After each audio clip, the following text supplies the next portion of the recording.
So this is going to be called chapter 1. Anytime I say chapter, it's literally the numbers right here. They're kind of like mini sections. And today we are reading the monster Grendel. Circle Grendel. Grendel is our antagonist. He is our bad guy. A powerful monster living down in darkness growled in pain, impatient as day after day the music rang loud in that hall. We are going to already stop and we're going to highlight right here a powerful monster. Who is a powerful monster? We know the section is called the monster Grendel. It doesn't say Grendel living down in the darkness. So this is kenning and it's talking about Grendel. So Grendel, a powerful monster, is living down in the darkness, and he growled in pain and patient as day after day the music rang loud in that hall. It says that Grendel is in pain specifically, and that is because our setting of this is Heorot. And there is a mead hall. So if we looking at this, let's pretend like this is Heorot. And here is King Hrothgar's mead hall. This is where they partying, turning up, drinking, doing all the most. Grendel lives down here in a dark little cave, and it is loud. He got a headache. He's stressed out. His ears are hurting because it's so loud and he's sensitive to the noise. So Grendel is down here, stressed out and in pain. And he's impatient as the music rang loud in that hall. So is Grendel a bad guy? Yes, but also he is stressed out and impacted by the environment of Heorot above him. The harp's rejoicing call, the poet's clear songs, sung of the ancient beginnings of us all. The ancient beginnings of us all, recalling the Almighty, making the earth, shaping these beautiful plains marked off by the oceans, and proudly setting the sun and moon to glow across the land and light it. The corners of the earth were made lovely with trees and leaves and made quick with life with each of the nations who now move on its face. All of this right here is talking about the ancient beginnings of us all. It's the beginning of the story. They introduce us to a bad guy, and then they immediately shift over to talking about the ancient beginnings of us all. I'm about to open a window because I feel like this look a little blurry, dark, ugly. Okay. So the almighty making of us, the making of the earth, the corners of the earth were made lovely with trees and leaves. This is talking about God making the earth. Singing songs of creation. Let there be light. So this is a Christianity reference. And then, as of now, warriors sang of their pleasure. So Hrothgar, highlight Hrothgar. He gonna be on our test this week. And I know we wrote this one time, but we gonna write it again so you can find it somewhere else. Hrothgar is the king of the Danes. And his men lived happy in that hall. A hall is a mead hall. This is our mead hall where they partying and turning up. And they were all happy until the monster stirred. That demon, that fiend Grendel who haunted the moors and the wild marshes and made his home in a hell. Not hell, but earth. Hell is hell. Demon. These are things from Christianity. He was spawned in that slime, conceived. If we say conceived, like when somebody gets pregnant, they conceived a child, right? So Grendel is created by a pair of those monsters born of Cain, murderous creatures banished by God, punished forever for the crime of Abel's death. Grendel is conceived by monsters born of Cain. Who is Cain and Abel? Cain killed Abel, right? These were Adam and Eve's kids. This is like the first murder. So this is another Christianity reference, straight from the Bible. The Almighty drove those demons out. Who is the Almighty? Like, this is a big Christianity page, right? The Almighty drove those demons out, and their exile was bitter. So God exiled these monsters that were born of Cain.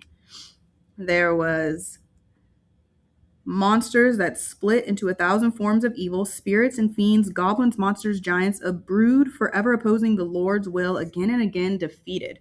So when Cain killed Abel, there's kind of this like evil monster magical juju where all these monsters were born, spirits, fiends, goblins, monsters, giants, and Cain created these other forms of evil, and Grendel is one of these forms of evil from Cain killing Abel. So he is the ultimate bad. So Grendel is conceived, born, or spawned from Cain. I'm going to add spawned because I think on the test it might say spawned. Spawned from Cain. 2 more pages. So then, when darkness had dropped, when it becomes nighttime, Grendel went up to Heorot, wondering what the warriors would do in that hall when their drinking was done. If somebody been partying and drinking all day, they gonna be asleep. They gonna be passed out, knocked out, sleeping good. What is this when it says, wondering what the warriors would do in that hall when? W. Wondering what warriors would when. We're going to say that this is alliteration. Grendel comes at night to see what the warriors would do. Comes up to Heorot, because he down here. He comes up at night to see what the warriors are doing after they've partied. He found them sprawled in sleep, suspecting nothing. Sprawled, sleep, suspecting. What is that? Sprawled, sleep, suspecting. S. Alliteration. So they were sleeping, their dreams undisturbed. The monster's thoughts were as quick as his greed or his claws, and he slipped through the door. So when Grendel comes up, he slips through the door, there in the silence, snatched up 30 men, smashed them unknowing in their beds, and ran out with their body, the blood dripping behind him, back to his lair, delighted with his night's slaughter. So Grendel came and snatched how many men? Boy, Grendel took 30 men, smashed them in their beds, killed them, and took him back down from Heorot to his lair. So he drugged them all to his cave, the 30 men. At daybreak, with the sun's first light, so now this is the next day, they saw how well he had worked, and in that gray morning they broke their feast with tears and laments for the dead.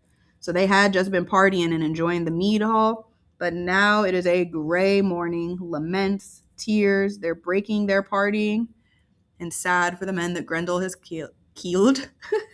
Sad for the men Grendel has killed. Hrothgar, their lord, sat joyless in Heorot. He was a mighty prince of mourning. This is Kenning. Mighty prince of mourning. They're talking about Hrothgar.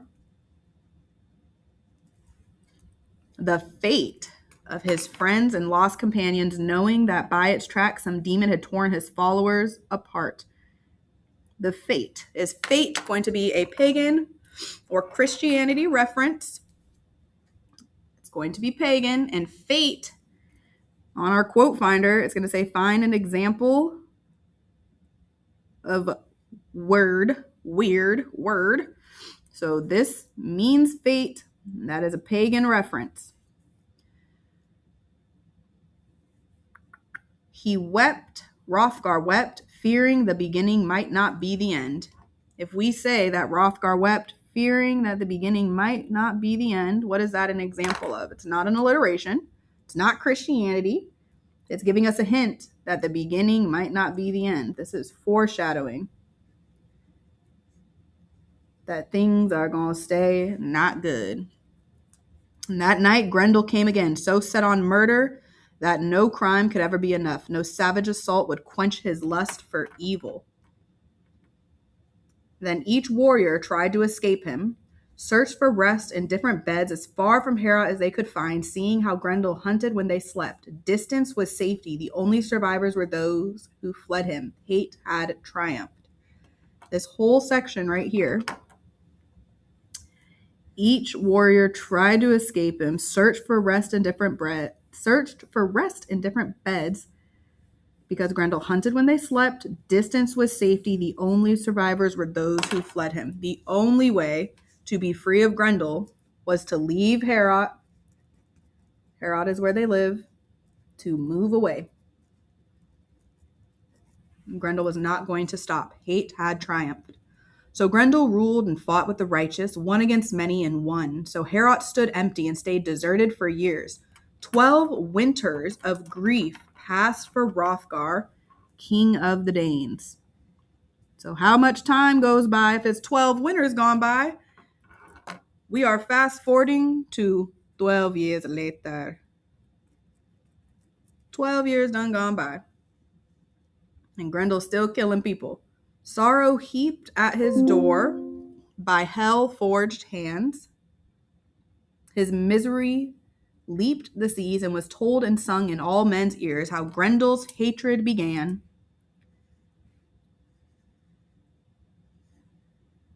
And how the monster relished his savage war on the Danes. Can misery leap the seas? Misery leaped the seas.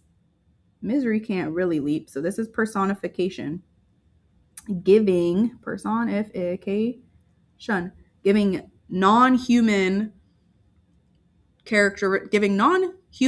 items, misery, human characteristics, leaping the sea.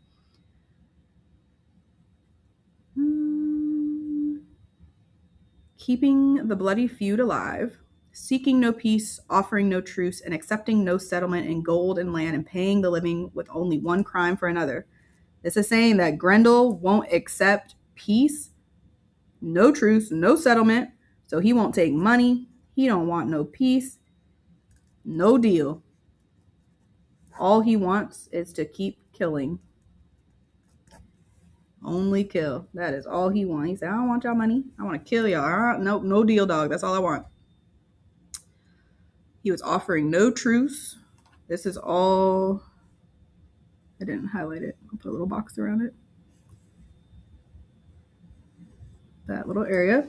No one waited for reparation from his plundering claws. That shadow of death hunted in the darkness. Who is that shadow of death? That shadow of death. It's not Hrothgar. It's Kenning. And who are we talking about? Who is the shadow of death? We know that's Grendel. And he hunted in the darkness and stalked Hrothgar's warriors, old and young, lying in waiting, hidden in mist, invisibly following them from the edge of the marsh, always there, unseen. Last page. little bit right here. So mankind's enemy continued his crimes, killing as often as he could. Who is mankind's enemy? It's Kenning for who? Mr. Grendel, yet again. Grendel continued his crimes, killing as often as he could, coming alone bloodthirsty and horrible. Though he lived in Heorot when the night hit him, he never dared to touch King Hrothgar's glorious throne, protected by God. God, whose love Grendel could not know. Two things we're writing for this. One, King Hrothgar, this is his throne. All right, this is where he sits. His little king throne. This is a crown. That look real ugly, okay? This is a crown. Grendel, who lives down here, can't touch King Hrothgar's throne because it's protected by God. So Hrothgar, his throne is protected by God. And since Hrothgar's throne is protected by God, Grendel cannot touch him, hurt him, kill him. So Hrothgar's still alive 12 years later. God whose love Grendel could not know. We're going to put a little arrow off this and put a question mark. Well, question mark and a cross, because would God not let somebody know his love just because they're evil? So we're going to put a question mark because that's a little sketchy. Nobody should be past the point of redemption. So let's put a cross and a question mark. But Hrothgar's heart was bent. The best and most noble of his council debated remedies and sat in secret sessions talking of the terror. Secret sessions talking of the terror. SSTTT. This is like a double alliteration. They're wondering what the bravest of warriors could do, and sometimes they sacrificed to the old stone gods. Hrothgar's council, who's supposed to help him find solutions, would sacrifice to the old stone gods. Gods with an S. Christian or pagan? It's going to be a pagan reference. They're making sacrifices, killing people, giving them to the stone gods. And they made heathen vows, hoping for hell's support and the devil's guidance in driving their affliction off. That's crazy. So Hrothgar's people, though we keep talking about Christianity up in here, ultimately, they started to make sacrifices to the old stone gods. And a heathen is anybody who is non-Christian. So now they're making non-Christian vows and hoping for hell's support and the devil's guidance in driving their affliction off. They get so desperate. Let's come right over here. So desperate, they're asking the devil for help. So desperate, they ask the devil to help with Grendel.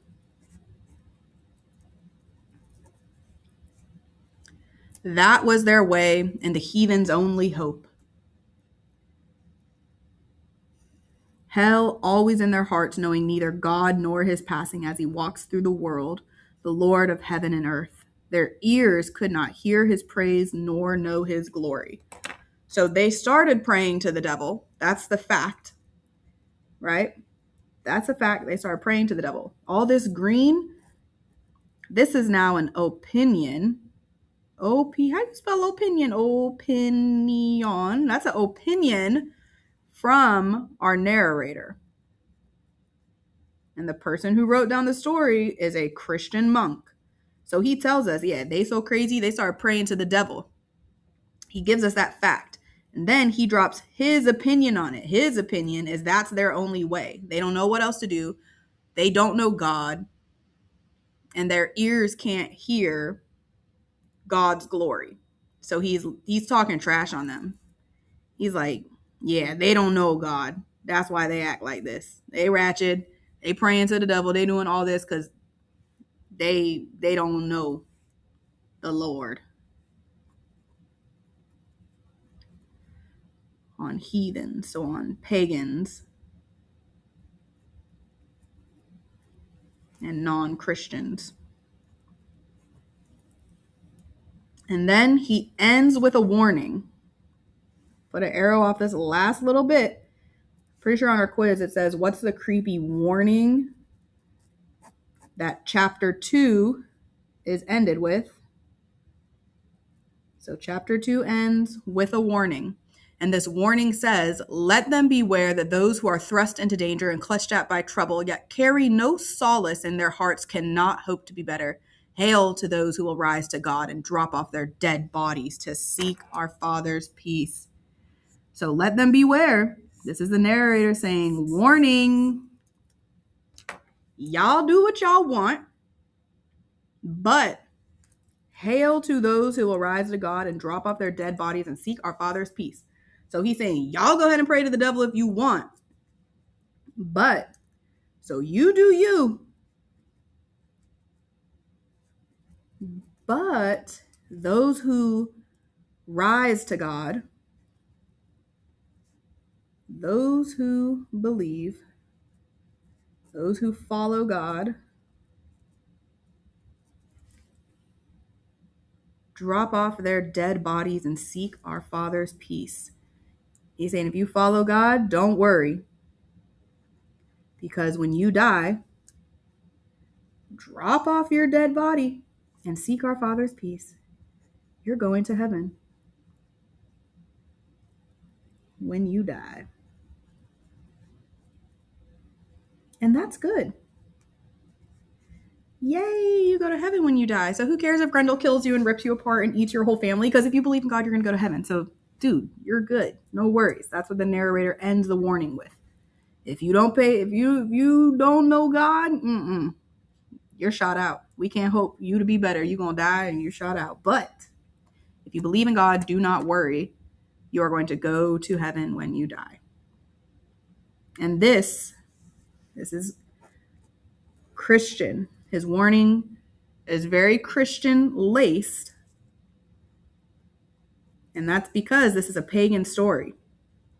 So he wants the pagans to see that maybe fate ain't the way to go. That you just die, you die, whatever.